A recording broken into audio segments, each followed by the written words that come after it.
Online ക്ലാസ്സിലേക്ക് സ്വാഗതം. അപ്പോൾ +1 ഫിസിക്സിന്റെ മൂന്നാമത്തെ ക്ലാസ് ആണ്.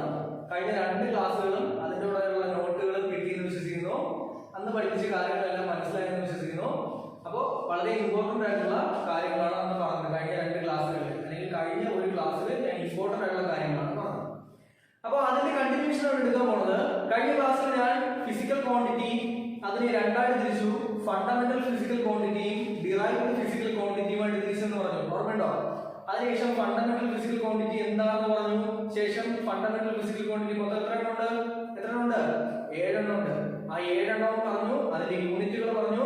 ഫണ്ടമെന്റൽ ഫിസിക്കൽ ക്വാണ്ടിറ്റിയുടെ യൂണിറ്റുകളെ നമ്മൾ വിളിച്ച പേരെന്തായിരുന്നു? ഫണ്ടമെന്റൽ യൂണിറ്റ്സ് എന്ന് വിളിച്ചു. ആ ഫണ്ടമെന്റൽ യൂണിറ്റ്സ് നമ്മൾ എക്സ്പ്രസ് ചെയ്തത് ഏതിലായിരുന്നു? SI യൂണിറ്റിലായിരുന്നു. ഇതിലായിരുന്നു SI യൂണിറ്റിലായിരുന്നു. അപ്പൊ അത്രയുമാണ് നമ്മൾ പറഞ്ഞു നിർത്തിയത്. അപ്പൊ ഇത്രയും മനസ്സിലായെന്ന് വിശ്വസിക്കുന്നു. നമുക്ക് അടുത്ത ടോപ്പിക്കിലേക്ക് പോവാം. ഈ ഒരു പേര് കേട്ടായിട്ട് ഓർമ്മയുണ്ടോ? നമ്മൾ കഴിഞ്ഞ ക്ലാസ്സിൽ ആദ്യം എഴുതിയിട്ടായിരുന്നു ഫണ്ടമെന്റൽ ഫിസിക്കൽ ക്വാണ്ടിറ്റി ഫിസിക്കൽ ക്വാണ്ടിറ്റിയെ നമുക്ക് രണ്ടായിട്ട് തിരിക്കാം. അതിലൊന്നായിരുന്നു ഫണ്ടമെന്റൽ ഫിസിക്കൽ ക്വാണ്ടിറ്റി, രണ്ടാമത്തേതായിരുന്നു ഏതെന്ന് പറയുന്നത് ഡിറൈവ്ഡ് ഫിസിക്കൽ ക്വാണ്ടിറ്റി. ഓക്കെ, അപ്പൊ തുടങ്ങാം. ഡിറൈവ്ഡ് ഫിസിക്കൽ ക്വാണ്ടിറ്റി എന്ന് പറഞ്ഞാൽ എന്താണ്? ഇവിടെ ഫണ്ടമെന്റൽ ഫിസിക്കൽ ക്വാണ്ടിറ്റി എന്ന് പറഞ്ഞാൽ എന്തായിരുന്നു? സ്വതന്ത്രമായിട്ട് മെഷർ ചെയ്യാൻ പറ്റുന്ന ക്വാണ്ടിറ്റീസ് അഥവാ quantities which can be measure independently, അതാണ് എന്തെന്ന് പറയുന്നത് ഫണ്ടമെന്റൽ ഫിസിക്കൽ ക്വാണ്ടിറ്റി എന്ന് പറയുന്നത്. അങ്ങനെയെങ്കിൽ ഡിറൈവ്ഡ് ഫിസിക്കൽ ക്വാണ്ടിറ്റി നേരെ ഓപ്പോസിറ്റ് ആയിരിക്കും. എന്തായിരിക്കും? സ്വതന്ത്രമായിട്ട് അളക്കാൻ പറ്റാത്ത ക്വാണ്ടിറ്റീസിനെ വിളിക്കുന്ന പേരാണെന്ന് വിളിക്കുന്നത് ഡിറൈവ്ഡ് ഫിസിക്കൽ ക്വാണ്ടിറ്റി എന്ന് പറയുന്നത്. ഓക്കെ, പിടികിട്ടിയോ? അപ്പൊ ഡിറൈവ്ഡ് ഫിസിക്കൽ ക്വാണ്ടിറ്റി എന്ന് പറഞ്ഞു കഴിഞ്ഞാൽ എന്താണ്? The quantities which cannot be measured independently. Okay, അത് ഒന്നാമത്തെ ഡെഫിനിഷൻ. നമുക്ക് ഈ ഡെഫിനിഷൻ വേണ്ട, രണ്ടാമത്തെ ഡെഫിനിഷൻ ആണ് ആവശ്യം. The quantities which are formed by the combination of fundamental quantities. Combination of fundamental quantities. Fundamental quantities നല്ല വൃത്തിയായിട്ട് പഠിച്ചാൽ മാത്രമേ ഡിറൈവ്ഡ് ഫിസിക്കൽ ക്വാണ്ടിറ്റീസ് നമുക്ക് ചെയ്യാൻ പറ്റുള്ളൂ. ഓക്കെ, ഫണ്ടമെന്റൽ ഫിസിക്കൽ ക്വാണ്ടിറ്റീസിന്റെ കോമ്പിനേഷൻ മീൻസ് എന്താണ്? കൂടിച്ചേരൽ. അല്ലെങ്കിൽ ഫണ്ടമെന്റൽ ക്വാണ്ടിറ്റീസ് കൂടിച്ചേർന്നുണ്ടാവുന്ന ക്വാണ്ടിറ്റീസിനെ വിളിക്കുന്ന പേരാണ് ഡിറൈവ്ഡ് ഫിസിക്കൽ ക്വാണ്ടിറ്റി എന്ന് പറയുന്നത്. സംശയം ഉണ്ടാവും. ഫണ്ടമെന്റൽ ഫിസിക്കൽ ക്വാണ്ടിറ്റീസ് കൂടിച്ചേർന്നുണ്ടാവുന്ന ക്വാണ്ടിറ്റീസിനെ വിളിക്കുന്ന പേരാണ് ഡിറൈവ്ഡ് ഫിസിക്കൽ ക്വാണ്ടിറ്റി എന്ന് പറയും. എക്സാമ്പിൾ പറയുമ്പോൾ മനസ്സിലാവും. ഫോർ എക്സാമ്പിൾ പറഞ്ഞാൽ ഏരിയ. ഇപ്പൊ തൽക്കാലം നമുക്ക് റെക്ടാങ്കിൾ ഏരിയ കണ്ടുപിടിക്കുന്നത് ലെങ്ത് ഇൻറ്റു ബ്രെഡ്ത്ത്. ഇതാണ് ലെങ്ത് ഇൻറ്റു ബ്രെഡ്ത്ത്. ഓക്കെ, ഇവിടെ ലെങ്ത് എന്ന് പറയുന്നത് എന്താണ്? ഒരു ഫിസിക്കൽ ക്വാണ്ടിറ്റിയാണ്. ഫണ്ടമെന്റൽ ഫിസിക്കൽ ക്വാണ്ടിറ്റിയാണ്. ഫിസിക്കൽ ക്വാണ്ടിറ്റി ആണ്, ഫണ്ടമെന്റൽ ഫിസിക്കൽ ക്വാണ്ടിറ്റി ആണ് അല്ലേ? നമ്മൾ കുറച്ച് നേരത്തെ കഴിഞ്ഞ ക്ലാസ്സിൽ നമ്മൾ പഠിച്ചു. അപ്പൊ ഏരിയ എന്ന് പറയുന്നത്, ലെങ്ത് എന്ന് പറയുന്നത് ഫിസിക്കൽ ക്വാണ്ടിറ്റി. അപ്പൊ ഈ ബ്രെഡ്ത്തോടെ ശരിക്കും ഇപ്പൊ ഈ ബ്രെഡ്ത്ത് എന്ന് പറയുന്നത് റെക്ടാങ്കിൾ പറയും. ഓക്കെ, റെക്ടാങ്കിൾ പ്രത്യേകതാണ് ഓപ്പോസിറ്റ് സൈഡ് ഈക്വൽ ആയിരിക്കും. ശരിയല്ലേ? ഇനി ഞാൻ ഇതിനെ L എന്നും ഇതിന് B എന്നും പറഞ്ഞേക്കും. ഓക്കെ, അപ്പൊ ലെങ്ത് എന്ന് പറയുമ്പോൾ ഞാൻ ഇവിടെ മുതൽ ഇവിടെ വരെയുള്ള നീളം ഞാൻ അളക്കും. ശരിയല്ലേ? അതുകൊണ്ടാണ് ലെങ്ത് എന്ന് വിളിച്ചത്. ലെങ്ത് എന്ന് പറയുന്നത് അതുകൊണ്ട് സ്വതന്ത്രമായിട്ട് അളക്കാൻ പറ്റുന്നതായതുകൊണ്ട് എന്തിൽ ഉൾപ്പെടുത്തി? ഫണ്ടമെന്റൽ ഫിസിക്കൽ ക്വാണ്ടിറ്റീസിൽ ഉൾപ്പെടുത്തി. അപ്പൊ ഈ ബ്രെഡ്ത്തോടെ ഞാൻ ബ്രെഡ് അളക്കാൻ പറഞ്ഞു കഴിഞ്ഞാൽ ഞാൻ എന്ത് ചെയ്യൂടെ? ഈ പോയിന്റ് മുതൽ ഈ പോയിന്റ് വരെ ഞാൻ എന്ത് ചെയ്യും? അളക്കും. ഈ പോയിന്റ് മുതൽ ഈ പോയിന്റ് വരെ ഞാൻ എന്ത് ചെയ്യും? അളക്കും. അങ്ങനെയല്ലേ ചെയ്യുന്നത്? ബ്രെഡ് ഈ പോയിന്റ് മുതൽ ഈ പോയിന്റ് വരെ ഞാൻ അളക്കും. അപ്പൊ ശരിക്കും അവിടെ അളക്കുന്നത് എന്ത് തന്നെയാണ്? അവിടെ ലെങ്ത് തന്നെയാണ്. പേര് ബ്രെഡ് ആണെങ്കിലും അവിടെ അളക്കുന്നത് എന്താണ്? ലെങ്ത് അഥവാ നീളം തന്നെയാണല്ലോ. അപ്പൊ ബ്രെഡിനെ നമുക്ക് ഏത് ഉൾപ്പെടുത്താതെ? Fundamental quantities ഉൾപ്പെടുത്തിക്കൂടെ? സ്വതന്ത്രമായിട്ട് ഞാൻ സ്കെയിൽ ഉപയോഗിച്ച് ലെങ്ത് ആണ് ശരിക്കും അളന്നത്. അപ്പൊ ബ്രെഡ് എന്ന് പറയുന്നത് എന്തിൽ ഉൾപ്പെടുന്നുണ്ട്? ഫണ്ടമെന്റൽ ക്വാണ്ടിറ്റീസിൽ ഉൾപ്പെടുന്നുണ്ട്.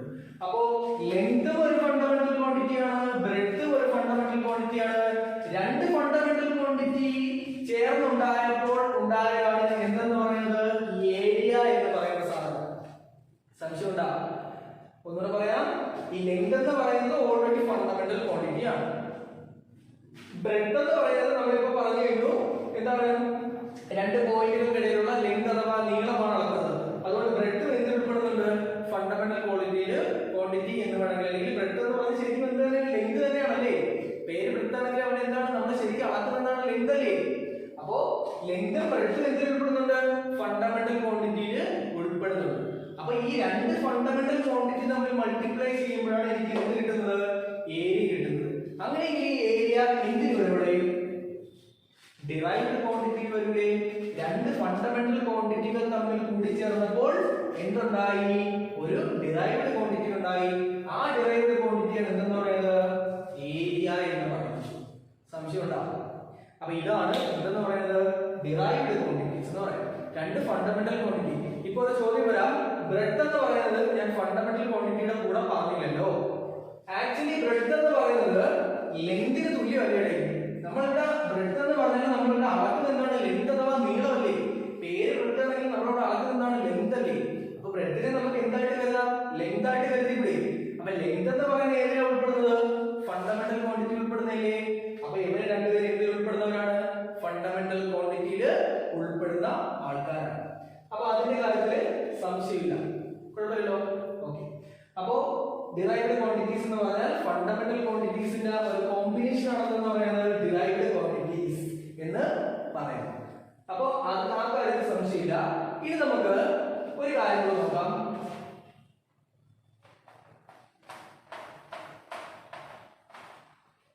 ഈ ഫണ്ടമെന്റൽ ക്വാണ്ടിറ്റീസിന്റെ യൂണിറ്റിനെ നമ്മൾ ഫണ്ടമെന്റൽ യൂണിറ്റ്സ് എന്ന് വിളിച്ചു. അങ്ങനെയെങ്കിൽ ഡിറൈവ്ഡ് ക്വാണ്ടിറ്റീസിന്റെ യൂണിറ്റിനെ നമുക്ക് എന്തെന്ന് വിളിക്കാം? ഫണ്ടമെന്റൽ ക്വാണ്ടിറ്റീസ് അഥവാ ഫണ്ടമെന്റൽ ഫിസിക്കൽ ക്വാണ്ടിറ്റീസിന്റെ യൂണിറ്റ് നമ്മൾ എന്തെന്ന് വിളിച്ചു? ഫണ്ടമെന്റൽ യൂണിറ്റ്സ് എന്ന് വിളിച്ചു. അങ്ങനെയെങ്കിൽ ഡിറൈവ്ഡ് ക്വാണ്ടിറ്റീസിന്റെ യൂണിറ്റിനെ നമുക്ക് എന്തെന്ന് വിളിക്കാം? ഡിറൈവ്ഡ്, ഇതാണ് ഡിറൈവ്ഡ് യൂണിറ്റ്സ് എന്ന് വിളിക്കാം. അപ്പൊ എന്താ ഡിറൈവ്ഡ് യൂണിറ്റ്സ് എന്ന് പറഞ്ഞാൽ? ഡിറൈവ്ഡ് ഫിസിക്കൽ ക്വാണ്ടിറ്റീസിന്റെ യൂണിറ്റിനെ വിളിക്കുന്ന പേരാണ് ഡിറൈവ്ഡ് യൂണിറ്റ്സ് എന്ന് പറയുന്നത്. പിടിക്കുക.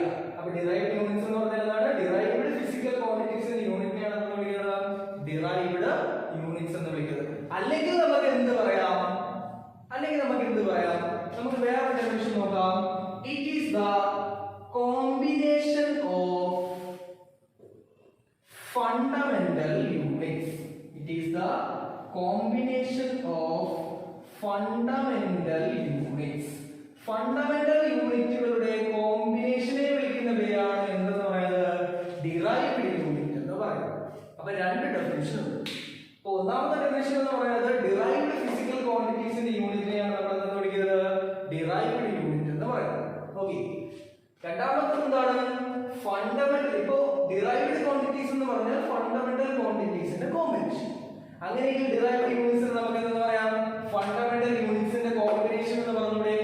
പറയാവോ? ഓക്കെ. അപ്പോൾ ഡിറൈവ്ഡ് യൂണിറ്റ്സ് എന്ന് പറഞ്ഞാൽ it is the combination of fundamental units or the units of fundamental derived physical quantities.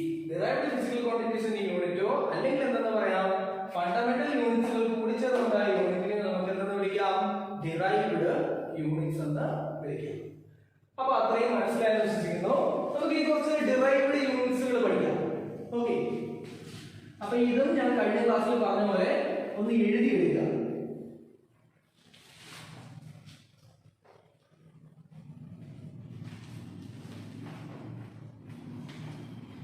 ഈ എഴുതാൻ പോകുന്ന ഡിറൈവ്ഡ് യൂണിറ്റ്സുകൾ എഴുതി തന്നെ പഠിക്കുക.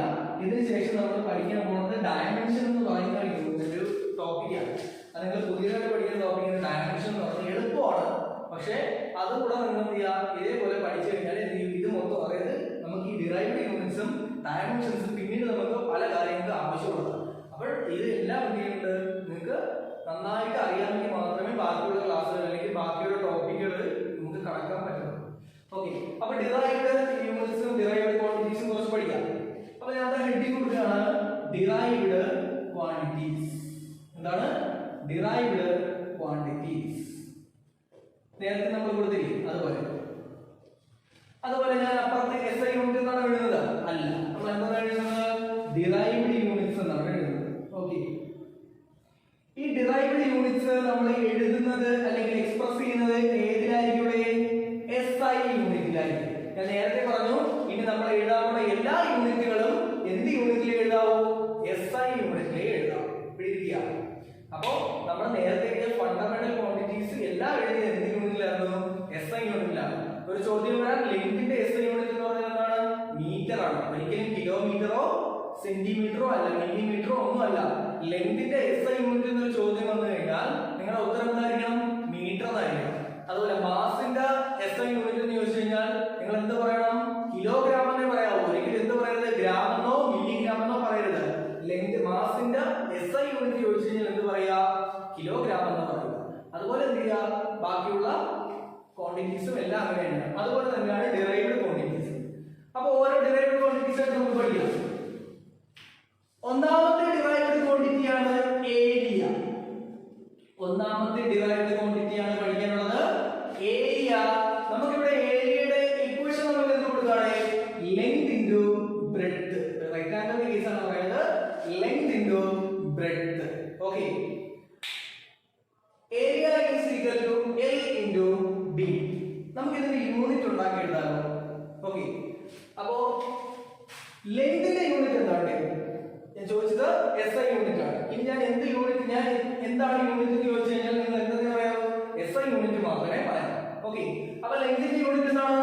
മീറ്റർ ആണ്. ഇൻടു ബ്രെഡ്ത്തിന്റെ യൂണിറ്റ് എന്താണ്? ഇവിടെ ബ്രെഡ്ത്തും ഓൾറെഡി ഞാൻ എന്താണെന്ന് പറഞ്ഞാൽ അതൊരു ലെങ്ത് ആണെന്ന് പറഞ്ഞില്ലേ? അപ്പോൾ ബ്രെഡ്ത്തിന്റെ യൂണിറ്റ് എന്തായിരിക്കും? മീറ്റർ ആയിരിക്കില്ലേ? Okay. That is equal to metre into metre. എത്രയാണ്? Metre into metre, metre square. Metre into metre എന്താണ്? Metre square. Metre raise to 2. Metre raise to. ഈ റൈസ് ടു നമ്മൾ കഴിഞ്ഞ വർഷം പഠിച്ചിട്ടുള്ളതാണ്. ഒരു ടേമിന്റെ മുകളിൽ എന്ത് ചെയ്യാം? നമുക്ക് നമ്പർ കൊടുക്കാം. അതാണ് റൈസ് ടു. അപ്പോ മീറ്റർ സ്ക്വയർ ഇത് പഠിച്ചിട്ടുള്ളതാണ്. ഏരിയയുടെ യൂണിറ്റ് എന്താണ്? Metre square. ഓക്കേ. അടുത്ത രണ്ടാമതാണ് വോളിയം. വോളിയം. ഓക്കേ. വോളിയത്തിന്റെ ഇക്വേഷൻ എന്ന് പറയുന്നത് L ഇൻടു റെക്ടാങ്കുലർ ബ്ലോക്കിന്റെ കാര്യം പറയുന്നത് L into B into H. Length into breadth into height. Unit പറയാമോ? ലെങ്ത് ഓൾറെഡി എന്താണ്? മീറ്റർ ആണ് അറിയാം. ഓക്കേ. ബ്രെഡ്ത്ത് ഇപ്പൊ കുറച്ച് നേരത്തെ പഠിച്ചു. അതിന്റെ യൂണിറ്റ് നമുക്ക് എന്തെന്ന് കൂട്ടാം? മീറ്റർ ആണെന്ന് കൂട്ടാം. And what is the unit of height? ഹൈറ്റിന്റെ യൂണിറ്റ് എന്താണ്? ഇവിടെ നമ്മുടെ ഹൈറ്റ് എന്ന് പറഞ്ഞാൽ നമ്മൾ അവിടെ അളക്കുന്നത് എന്താണ്? ശരിക്കും നീളമല്ലേ? ഹൈറ്റ് എന്ന് പറഞ്ഞാൽ ഇത്രയും പൊക്കമുണ്ട്.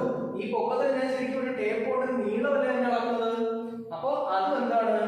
അതിന്റെ യൂണിറ്റ് നമുക്ക് എന്തായിട്ട് എടുക്കാം? മീറ്റർ ആയിട്ട് എടുക്കാം. എന്ത് യൂണിറ്റ്? SI യൂണിറ്റ് നമുക്ക് എന്തായിട്ട് എടുക്കാം? മീറ്റർ ആയിട്ട് എടുക്കാം. Then what is the result? എന്താണ്? ഡിറൈവ്ഡ് യൂണിറ്റിന്റെ അല്ലെങ്കിൽ എന്താണ്? വോളിയത്തിന്റെ ഡിറൈവ്ഡ് യൂണിറ്റ് എന്ന് പറയുന്നത് മീറ്റർ ക്യൂബ്. എന്താണ്? Metre cube. ഓക്കേ. മൂന്നാമതാണ് ഡെൻസിറ്റി. സാന്ദ്രത. ഡെൻസിറ്റി. ഡെൻസിറ്റിയുടെ ഇക്വേഷൻ എന്താണ്? ഡെൻസിറ്റിയുടെ ഇക്വേഷൻ എന്താണ്? മാസ് ബൈ വോളിയം അല്ലേ? ഡെൻസിറ്റിയുടെ ഇക്വേഷൻ എന്താണ്? Mass divided by volume. Mass divided by volume. Okay. What is the unit of mass? മാസിന്റെ യൂണിറ്റ് എന്താണ്? കുറച്ച് നേരത്തെ നമ്മൾ പഠിച്ചു. മാസിന്റെ SI യൂണിറ്റ് എന്താണ്? കിലോഗ്രാം.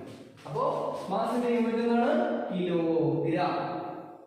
ബൈക്ക് വരെ സാധാരണ നമ്മൾ ഉപയോഗിക്കുന്നത് പെർ എന്ന് പറയുന്ന സാധനം അല്ലേ? വേണമെങ്കിൽ ബൈ യൂസ് ചെയ്യാം. ബൈ യൂസ് ചെയ്യുന്ന സിറ്റുവേഷൻസ് ഉണ്ട്. അപ്പൊ നമുക്ക് ബൈ യൂസ് ചെയ്യാം. ഇപ്പൊ തൽക്കാലം നമുക്ക് പെർ ഉപയോഗിക്കും. അപ്പൊ കിലോഗ്രാം പെർ. വോളിയത്തിന്റെ യൂണിറ്റ് എന്താണ്? വോളിയത്തിന്റെ യൂണിറ്റ് മീറ്റർ ക്യൂബ് എന്നാണ്. അപ്പോ ഇതിന്റെ യൂണിറ്റ് എന്താണ്? ഡെൻസിറ്റിയുടെ യൂണിറ്റ് എന്താണ്? കിലോഗ്രാം പെർ മീറ്റർ ക്യൂബ് എന്നാണ്. ഇനി ഇതിനെ നമുക്ക് വേറെ രീതിയിൽ എഴുതാം. ഓക്കേ. ശ്രദ്ധിച്ചിരിക്കുക. 1/a². എന്താണ്? 1/a² എന്ന് പറയുന്നതിനെ ഞാൻ വേറൊരു രീതിയിൽ എഴുതി. എങ്ങനെയാണെന്ന് പറയുമ്പോ ഈ ഡിനോമിനേറ്ററിലുള്ള a ഞാൻ മുകളിൽ കൊണ്ടു. ഡിനോമിനേറ്ററിലുള്ള a ഞാൻ എന്ത് ചെയ്തു? മുകളിൽ കൊണ്ടു. ഈ ഡിനോമിനേറ്ററിലെ a മുകളിലുള്ള 2 അപ്പോഴത്തേക്കും -2 ആയിട്ട് മാറും. അപ്പൊ 1/a² എനിക്ക് എങ്ങനെ എഴുതാനേ? a raised പിടികിട്ടിയ ഡിനോമിനേറ്ററിലെ സാധനത്തിന് നമുക്ക് എന്ത് ചെയ്യാം, മുകളിൽ കൊണ്ടുവന്ന് എഴുതാം. എങ്ങനെ എഴുതാം? ആ സാധനത്തിന്റെ മുകളിൽ ഇരിക്കുന്ന പവറിന്റെ എന്താണ് ഇത് മാറ്റി കൊടുത്താൽ മതി. എന്താണ്? പോസിറ്റീവ് ആണെങ്കിൽ പ്ലസ്, നെഗറ്റീവ് ആണെങ്കിൽ പ്ലസ് ആണെങ്കിൽ മൈനസ് ആക്കണം, മൈനസ് ആണെങ്കിൽ എന്ത് മാറ്റി ഇടുക, പവർ മാറ്റി കൊടുത്താൽ, അല്ലെങ്കിൽ നമ്മൾ പവറിന്റെ ചിഹ്നം മാറ്റി കൊടുത്താൽ മതി. നമ്മൾ പറയാം 1/a² is equal to a raised to -2 എന്ന് എഴുതി. അങ്ങനെ എഴുതുന്നത് നോക്കിക്കോ. ഇപ്പോ ഡിനോമിനേറ്റർ കിടക്കുന്ന ഈ നമ്പർ എഴുതുക, അല്ലെങ്കിൽ ലെറ്റർ എഴുതുക, ലെറ്ററിന്റെ പവർ അതുപോലെ എഴുതുക. ഡിനോമിനേറ്ററിലെ പവർ എന്താണോ ആ പവർ, ഡിനോമിനേറ്ററിലെ പവറിന്റെ ചിഹ്നം എന്താണോ ആ ചിഹ്നത്തിന്റെ ഓപ്പോസിറ്റ് മുകളിൽ വരുമ്പോൾ എഴുതുക. a² എന്ന് പറഞ്ഞു കഴിഞ്ഞാൽ 2 ന്റെ ഫ്രണ്ടിൽ എന്തായിരിക്കും, പ്ലസ് ആയിരിക്കും. അതുകൊണ്ടാണ് ഇതിന്റെ ഫ്രണ്ടിൽ ഒന്നും ഇല്ലാത്തത്. അപ്പോ നമ്മൾ a എഴുതി, a യുടെ മുകളിൽ നമ്മൾ 2 കൊണ്ടുവന്നു. 2 അവിടെ താഴെ ആയിരുന്നപ്പോൾ പ്ലസ് ആയിരുന്നു. അങ്ങനെയെങ്കിൽ മുകളിൽ വരുമ്പോൾ എന്തായിട്ട് മാറും, മൈനസ് ആയിട്ട് മാറും. പിടിക്കുക. അതുപോലെ അടുത്തത് 1/b⁻³ ഇതാണെങ്കിൽ എന്ത് സംഭവിക്കും? എനിക്ക് ഇതിനെ എങ്ങനെ എഴുതാം? അതൊന്ന് പറയുന്നത് ഞാൻ എന്ത് ചെയ്യുന്നു, b നെ മുകളിൽ കൊണ്ടുവരും. ശരിയല്ലേ? മുകളിലത്തെ പവർ അതുപോലെ കൊണ്ടുവരും. ഇവിടത്തെ ചിഹ്നം എന്താണ്? പ്ലസ് ആണ്. മുകളിലേക്ക് വരുമ്പോൾ അതിന്റെ ഓപ്പോസിറ്റ്, സോറി, ഇവിടത്തെ ചിഹ്നം എന്ന് പറയുന്നത് മൈനസ് ആണ്. മുകളിലേക്ക് വരുമ്പോൾ അതിന്റെ ഓപ്പോസിറ്റ് എന്താണ്? പ്ലസ് ആണ്. പ്ലസ് ആണെങ്കിൽ അവിടെ എഴുതുക. ഓക്കെ, അപ്പോ b⁻³ അഥവാ b³ എന്ന് പറയും. പിടികിട്ടിയ? അങ്ങനെയെങ്കിൽ നമുക്ക് ഇതിനൊരു ചെറിയൊരു തിരുത്ത് വരുത്താം. നമുക്കൊന്ന് ചെറുതായിട്ടൊന്ന് തിരിച്ചു വെക്കാനോ. ഇവിടെ നമുക്ക് ഞാൻ നേരത്തെ പറഞ്ഞാൽ ഡിനോമിനേറ്റർ ആയിട്ട് നമ്മൾ ബൈ ആയിട്ട് എഴുതുന്നതിന്റെ സിറ്റുവേഷൻ വരുമെന്ന് പറഞ്ഞില്ലേ, അതായതാണ്. അപ്പൊ തൽക്കാലം നമുക്ക് എന്ത് ചെയ്യാൻ, kg/m³ എന്നായി ഇതുപോലെ എഴുതാം. പെറിന് വരാൻ ബൈ എഴുതാം. ഓക്കെ, പെർ എഴുതുന്ന തെറ്റൊന്നുമല്ല, പെർ എഴുതിയാലും ഒരു കുഴപ്പമില്ല, അതും ശരി തന്നെയാണ്. നമുക്കിപ്പോ ഇവിടെ അഡ്വാൻസ്ഡ് ആയിട്ട് പഠിക്കണ്ടേ, ഇതൊക്കെ നിങ്ങൾ kg/m³ ഒക്കെ നിങ്ങൾ 10ാം ക്ലാസ്സിൽ പഠിക്കുന്നതാണ്. അതിന് മുമ്പൊക്കെ പഠിച്ചതാണ്. നിങ്ങൾ കുറച്ചുകൂടെ എന്ത് ചെയ്യുക, ഡെവലപ്പ് ചെയ്ത്, അല്ലെങ്കിൽ കുറച്ചുകൂടെ അഡ്വാൻസ് ആയിട്ട് പഠിക്കും. അതാണ് ഈ +1 +2 ക്ലാസ്സിന്റെ ഉദ്ദേശം. അപ്പൊ അഡ്വാൻസ് ആയിട്ട് പഠിക്കുമ്പോൾ പഴയ ഉപയോഗിച്ച തന്ത്രങ്ങളല്ല ഉപയോഗിക്കേണ്ടത്, കുറച്ചുകൂടെ എന്ത് ചെയ്യാം, ഡെവലപ്പ് ചെയ്തിട്ടുള്ള മെത്തേഡ്സ് ആണ് ഉപയോഗിക്കുന്നത്. അപ്പൊ നമുക്ക് എന്ത് ചെയ്യാം, ഇതിന് പകരം നമുക്ക് കുറച്ചുകൂടെ ഡെവലപ്പ് ചെയ്ത് പഠിക്കാം. അപ്പൊ kg/m³ ഇത് നമുക്ക് എന്ത് ചെയ്യാൻ നോക്കോ, കിലോഗ്രാം ഞാൻ എഴുതി. കിലോഗ്രാം അതുപോലെ കിലോഗ്രാം മുകളിലല്ലേ കിടക്കുന്നത്. നോക്കിയേ, ഈ m³ സ്ഥാനം എവിടെയാണ്? താഴെയാണ്. അപ്പൊ ഞാൻ പറഞ്ഞതനുസരിച്ചാണെങ്കിൽ എനിക്ക് ഈ m³ മുകളിൽ കൊണ്ടുവരണം. ആരുടെ കൂടെ നിർത്തണം? കിലോഗ്രാമിന്റെ തൊട്ടടുത്ത് എനിക്ക് m³ കൊണ്ടുവന്ന് നിർത്തണം. അതായത് ഡിനോമിനേറ്ററിലുള്ളത് എനിക്ക് എന്ത് ചെയ്യണം, ന്യൂമറേറ്ററിൽ കൊണ്ടുവരണം. അപ്പൊ കൊണ്ടുവരണമെങ്കിൽ ഞാൻ ചെയ്യേണ്ട കാര്യം, ഈ മീറ്ററിലെ m അതുപോലെ, ശരിയല്ലേ, ഇതിന്റെ പവർ അതുപോലെ, ഇത്രയും ഞാൻ പറഞ്ഞോളൂ. അല്ല, ഡിനോമിനേറ്റർ ആയിരിക്കുമ്പോൾ പവറിന്റെ ചിഹ്നം പോസിറ്റീവ് ആണോ നെഗറ്റീവ് ആണോ നോക്കുക. അതിന്റെ ഓപ്പോസിറ്റ് ആയിരിക്കണം ഞാൻ ഇതിന്റെ മുകളിൽ കൊണ്ടുവരുമ്പോൾ കൊടുക്കേണ്ടത്. അപ്പോ മീറ്ററിന്റെ കൂടെ ഉള്ളത് +3 ആണ്. വെറും 3 എന്ന് പറഞ്ഞാൽ അർത്ഥം +3 ആണ്. അങ്ങനെയെങ്കിൽ അത് മുകളിലേക്ക് വരുമ്പോൾ എന്തായിട്ട് മാറണേ, -3 ആയിട്ട് മാറും. അപ്പൊ നോക്കിയേ, ഡെൻസിറ്റിയുടെ യൂണിറ്റ് എന്ന് പറയുന്നത് kg/m³ അല്ലെങ്കിൽ kg/m⁻³ പിടികിട്ടിയ? അപ്പോ ഡെൻസിറ്റിയുടെ യൂണിറ്റ് ഏതെന്ന് വെച്ച് കഴിഞ്ഞാൽ, ഡെൻസിറ്റിയുടെ SI യൂണിറ്റ് ഏതെന്ന് വെച്ച് കഴിഞ്ഞാൽ നിങ്ങൾ എന്ത് എഴുതുക, kg/m⁻³ എഴുതുക. പിടികിട്ടി കാണുമെന്ന് വിശ്വസിക്കുന്നു. അപ്പൊ ഇനി മുതൽ നിങ്ങൾ ഇതുപോലെ എഴുതുക. പിടികിട്ടിയ? ഇനി മുതൽ നിങ്ങൾ യൂണിറ്റ് എഴുതാൻ പറഞ്ഞു കഴിഞ്ഞാൽ നിങ്ങൾ ഏതിന് എഴുതണം, ഇതേപോലെ എഴുതുക. ഇങ്ങനെ എഴുതി പഠിക്കണം. റൈസ് ടു ഇട്ട് പഠിക്കണം. റൈസ് ടു ഇടാനായിട്ട് നമ്മൾ ആദ്യം ഒന്ന് എഴുതി നോക്കുക. എഴുതി നോക്കിയിട്ട് എന്ത് ചെയ്യാം, എവിടെ റൈസ് ടു ഇട്ട് ആക്കി എന്ത് ചെയ്യാൻ ചെയ്യുക. പിടികിട്ടിയോ? അടുത്തത് നാലാമത്തതാണ് ഡിസ്പ്ലേസ്മെന്റ്. സോറി, ഡിസ്പ്ലേസ്മെന്റ് അല്ല, വെലോസിറ്റി. ഇക്വേഷൻ ഫോർ വെലോസിറ്റി പ്രകാരം പഠിച്ചിട്ടുള്ളതാണ്. എന്താണ്? Displacement by time. ശരിയല്ലേ? Displacement divided by time.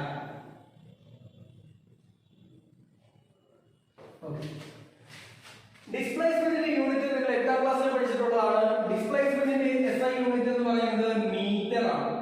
ശരിയല്ലേ? പിടികിട്ടിയ? ടൈമിന്റെ യൂണിറ്റ് നിങ്ങൾക്ക് അറിയാം. ടൈമിന്റെ SI യൂണിറ്റ് എന്താണ്? സെക്കൻഡ് ആണ്. അപ്പൊ മീറ്റർ/സെക്കൻഡ് എന്ന് എഴുതാം. ശരിയല്ലേ? ഇങ്ങനെ എഴുതാവോ? ഇങ്ങനെ എഴുതാം. പക്ഷെ നമ്മൾ കുറച്ചുകൂടെ ഡെവലപ്പ് ചെയ്ത് പഠിക്കുക.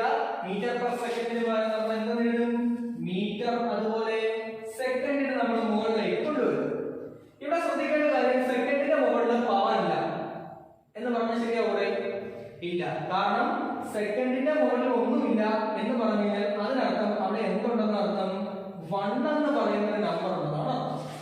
ഏത് ഒരു ലെറ്ററിന്റെ മുകളിലും പവർ ഇല്ല എങ്കിൽ അതിനർത്ഥം അവിടെ എന്തുണ്ട് 1 എന്ന് പറയുന്ന ഒരു പവർ ഉണ്ടെന്നാണ് അർത്ഥം. ഓക്കെ, അങ്ങനെയാണെങ്കിൽ സെക്കൻഡിന്റെ മുകളിൽ എന്തുണ്ട് 1 എന്ന് പറയുന്ന പവർ ഉണ്ട്. അപ്പൊ നമുക്ക് നോക്കാം, മീറ്റർ പെർ സെക്കൻഡിലെ ഈ സെക്കൻഡിനെ ഞാൻ ഇനി മുകളിൽ കൊണ്ടുവരികയാണ്, അതുപോലെ ഞാൻ ഈ 1നെ ഇനി മുകളിൽ കൊണ്ടുവരികയാണ്. ഇത്രയുള്ളതാണ് അല്ല, കാരണം സെക്കൻഡിന്റെ മുകളിലെ 1ന്റെ ചിഹ്നം ഇവിടെ എന്തായിരുന്നു പ്ലസ് ആയിരുന്നു. അത് മുകളിലേക്ക് കയറുമ്പോഴത്തേക്ക് എന്തായിട്ട് മാറും മൈനസ് ആയിട്ട് മാറും. അപ്പോ വെലോസിറ്റിയുടെ ഇക്വേഷൻ ഡിസ്പ്ലേസ്മെന്റ് ബൈ ടൈം ആണ്. യൂണിറ്റ് എന്ന് ചോദിച്ചാൽ നിങ്ങൾ ഏതെഴുതും മീറ്റർ പെർ സെക്കൻഡ് അല്ലെങ്കിൽ മീറ്റർ സെക്കൻഡ് റൈസ് ടു -1. പിടികിട്ടിയ മീറ്റർ സെക്കൻഡ് റൈസ് ടു -1. അടുത്ത അഞ്ചാമത് എന്തായിരിക്കും വെലോസിറ്റി പഠിച്ചില്ലേ, അടുത്താണെങ്കിൽ നമുക്ക് എന്താ പഠിക്കാം ആക്സിലറേഷൻ പഠിക്കാം. എന്ത് പഠിക്കാം ആക്സിലറേഷൻ പഠിക്കാം. ആക്സിലറേഷന്റെ ഇക്വേഷൻ എന്താണ്? ആക്സിലറേഷൻ എന്ന് പറഞ്ഞു കഴിഞ്ഞാൽ വെലോസിറ്റി ബൈ ടൈം ആണ്. ആക്സിലറേഷൻ എന്ന് പറഞ്ഞു കഴിഞ്ഞാൽ എന്താണ് വെലോസിറ്റി ബൈ ടൈം ആണ്. ഇതിന്റെ ഇക്വേഷൻ നിങ്ങൾക്ക് പറയാമോ? അല്ല, ഇതിന്റെ യൂണിറ്റ് നിങ്ങൾക്ക് പറയാമോ? SI യൂണിറ്റ് പറയാമോ? നോക്കാം, velocity by time. What is the unit of velocity? വെലോസിറ്റിയുടെ യൂണിറ്റ് എന്ന് പറയുന്നത് മീറ്റർ പെർ സെക്കൻഡ് ആണ്. ശരി, മീറ്റർ പെർ സെക്കൻഡ്. ഓക്കെ, അപ്പോ മീറ്റർ പെർ സെക്കൻഡ് എന്ന് പറയുന്നത് വെലോസിറ്റിയുടെ യൂണിറ്റ് ബൈ ടൈം. ടൈമിന്റെ യൂണിറ്റ് സെക്കൻഡ്. ഓക്കെ, ഇവിടെ എന്താ സംഭവിച്ചത്? അപ്പോ മീറ്റർ പെർ സെക്കൻഡ്, ഇവിടെ എന്താ സംഭവിച്ചത്? Metre per second by second. ഇതിനെ നമുക്ക് എങ്ങനെ എഴുതാം? ഡിനോമിനേറ്ററിലാണ് വന്നിരിക്കുന്നത്. അപ്പോൾ എന്ത് ചെയ്യാം, നമുക്ക് metre per second by second നമുക്ക് metre per second into second എന്ന് എഴുതിക്കൂടെ? കാരണം ഡിനോമിനേറ്ററിൽ ഫ്രാക്ഷൻ വന്നില്ലേ, അപ്പോൾ metre per second by second നമുക്ക് എന്ത് ചെയ്യാം s ഇൻടു s എന്ന് എഴുതാം. എഴുതിക്കൂടെ? ഓക്കെ, അപ്പോൾ metre per second into second അത് നമുക്ക് എങ്ങനെ എഴുതാം? Metre per second square. s into s s square. m into m m square ആണെങ്കിൽ s ഇൻടു s എന്തായിരിക്കും? s സ്ക്വയർ ആയിരിക്കും. അപ്പോൾ ആക്സിലറേഷന്റെ യൂണിറ്റ് എന്ന് പറയുന്നത് എന്താണ്? Metre per second square. ഇങ്ങനെ എഴുതിയാൽ മതിയോ? പോരാ, നമ്മൾ എങ്ങനെ എഴുതണം? ഈ രൂപത്തിൽ എഴുതണം. m എഴുതുന്നു, s എഴുതുന്നു, പവർ 2 ആണ്. ആ 2 ഞാൻ മുകളിലേക്ക് കൊണ്ടുവരുന്നു. മതിയോടെ? പോരാ, ആ 2 മുകളിലേക്ക് കൊണ്ടുവന്ന ശേഷം അതിന്റെ ചിഹ്നം താഴെ പോസിറ്റീവ് ആയതുകൊണ്ട് ഞാൻ ഇവിടെ എഴുതുന്നു നെഗറ്റീവ് ആയ മൈനസ് എഴുതുന്നു. അപ്പൊ ഇതാണ് ആക്സിലറേഷന്റെ യൂണിറ്റ് എന്ന് പറയുന്നത്. അപ്പോ ആദ്യ 5 ഡിറൈവ്ഡ് ക്വാണ്ടിറ്റീസും അതിന്റെ ഡിറൈവ്ഡ് യൂണിറ്റ്സും SI യൂണിറ്റിന്റെ ഡിറൈവ്ഡ് യൂണിറ്റ്സും എഴുതി വെച്ചിരിക്കുക. ഓക്കെ, പിടികിട്ടിയ? അപ്പൊ ഒന്നുകൂടെ പറയാം, ഏരിയയുടെ യൂണിറ്റ് ഏരിയ എന്ന് പറയുന്ന ഡിറൈവ്ഡ് ക്വാണ്ടിറ്റി. എന്തുകൊണ്ട് ഏരിയ ഡിറൈവ്ഡ് ക്വാണ്ടിറ്റി ആണ്? കാരണം ഏരിയ എന്ന് പറയുന്നത് ലെങ്തും ബ്രെഡ്ത്തും കൂടെ മൾട്ടിപ്ലൈ ചെയ്യുമ്പോഴത്തേക്കും കിട്ടുന്നതാണ്. ലെങ്തും ബ്രെഡ്ത്തും നമുക്ക് എന്തിൽ ഉൾപ്പെടുത്താം? ഫണ്ടമെന്റൽ ക്വാണ്ടിറ്റീസിൽ ഉൾപ്പെടുത്താം. നമ്മൾ കുറച്ച് നേരത്തെ പഠിച്ചു ഡിറൈവ്ഡ് ക്വാണ്ടിറ്റീസ് എന്ന് പറഞ്ഞാൽ ഫണ്ടമെന്റൽ ക്വാണ്ടിറ്റീസ് തമ്മിൽ കൂടി ചേർന്ന് അല്ലെങ്കിൽ കോമ്പിനേഷൻ വഴി ഉണ്ടാകുന്ന ക്വാണ്ടിറ്റീസ് ആണ് ഡിറൈവ്ഡ് ക്വാണ്ടിറ്റീസ് എന്ന് പറഞ്ഞു. ശരിയല്ലേ? അപ്പൊ ഏരിയ എന്ന് പറയുന്ന ലെങ്ത് ബ്രെഡ്ത്തും കൂടി ചേർന്നുണ്ടാകുന്നതാണ്. അതുകൊണ്ട് ഏരിയ എന്ത് എക്സാമ്പിൾ ആണ്? ഡിറൈവ്ഡ് ക്വാണ്ടിറ്റീസിന് എക്സാമ്പിൾ ആണ്. ഓക്കെ, അപ്പൊ ഏരിയയുടെ യൂണിറ്റ് എല്ലാവർക്കും അറിയാവുന്ന കാര്യമാണ്. Length into breadth, metre into metre, metre square. അടുത്തത് volume length into breadth into height, m into m that is equal to m cube. Okay, അടുത്ത density is equal to mass by volume kilogram per metre cube എന്ന് എഴുതി. നമ്മൾ അത് എന്തായിട്ട് തിരിച്ചെഴുതി? Kilogram metre raise to -3. കാരണം ഇത് നമ്മൾ കൊച്ചു ക്ലാസ്സിൽ പഠിക്കുന്നതാണ്. കുറച്ചുകൂടെ ഡെവലപ്പ് ചെയ്ത് നമുക്ക് പഠിക്കാം. ഇങ്ങനെ ഇതുപോലെ പഠിക്കാം. അപ്പൊ kilogram metre raise to -3. Okay, അടുത്തത് velocity is equal to displacement by time. എന്തെന്ന് എഴുതി നമ്മൾ? ഡിസ്പ്ലേസ്മെന്റ് യൂണിറ്റ് മീറ്റർ ആണ്, ടൈമിന്റെ യൂണിറ്റ് സെക്കൻഡ് ആണ്. ഇത് നമ്മൾ ചെറിയ ക്ലാസ്സിൽ പഠിച്ചിട്ടുള്ളതാണ് മീറ്റർ പെർ സെക്കൻഡ് എന്ന്. അപ്പൊ നമ്മൾ എന്തെന്ന് എഴുതി? Metre second raise to -1. ആക്സിലറേഷൻ എന്ന് പറയുന്നത് വെലോസിറ്റി ബൈ ടൈം ആണ്. അപ്പോൾ metre by second into second. Bicycle എന്ന് എഴുതി, മീറ്റർ ബൈ സെക്കൻഡ് സ്ക്വയർ എഴുതി, അല്ലെങ്കിൽ നമുക്ക് എന്താ എഴുതാം, മീറ്റർ സെക്കൻഡിന്റെ മുകളിൽ -2 വന്നല്ലേ, അപ്പൊ സെക്കൻഡ് റൈസ് ടു -2. അപ്പൊ ഇത്രയുമാണ് എന്ത് നമുക്ക് പഠിക്കേണ്ട ആദ്യത്തെ 5 ഡിറൈവ്ഡ് ക്വാണ്ടിറ്റീസ്. ഇനിയുണ്ട് കുറച്ചിട്ടുണ്ട്. ഇനി ഫോഴ്സ് ഉണ്ട്, പ്രഷർ ഉണ്ട്, മൊമെന്റം ഉണ്ട്, അതുപോലെ വർക്ക് ഉണ്ട്, പവർ ഉണ്ട്, പിന്നെ ഗ്രാവിറ്റേഷണൽ കോൺസ്റ്റന്റ് ഉണ്ട്. അങ്ങനെ കുറച്ച് അധികം കൂടെ പഠിക്കാനുണ്ട്. ഒരു 10 ഭാഗങ്ങളുണ്ട് നിങ്ങൾക്ക് പഠിക്കാനുണ്ട് ഡിറൈവ്ഡ് ക്വാണ്ടിറ്റീസ്. അപ്പൊ ഡിറൈവ്ഡ് ക്വാണ്ടിറ്റീസ് നിങ്ങൾ എന്ത് ചെയ്യാം, ഇതുപോലെ നിങ്ങൾ പഠിക്കുക. അപ്പോ ഇത്രയും കാര്യങ്ങൾ ഇപ്പൊ ഈ കഴിഞ്ഞ ക്ലാസ്സിലും ഇന്നത്തെ ക്ലാസ്സിലും ഒരുപാട് നമ്മൾ പഠിച്ചു. ഇത്രയും കാര്യങ്ങൾ നിങ്ങൾ ഒന്നുകൂടെ എന്ന് പറയുകയാണ്, എഴുതി തന്നെ പഠിക്കുക. എഴുതി പഠിച്ചാൽ മാത്രമേ ഇത് മനസ്സിലാക്കത്തുള്ളൂ.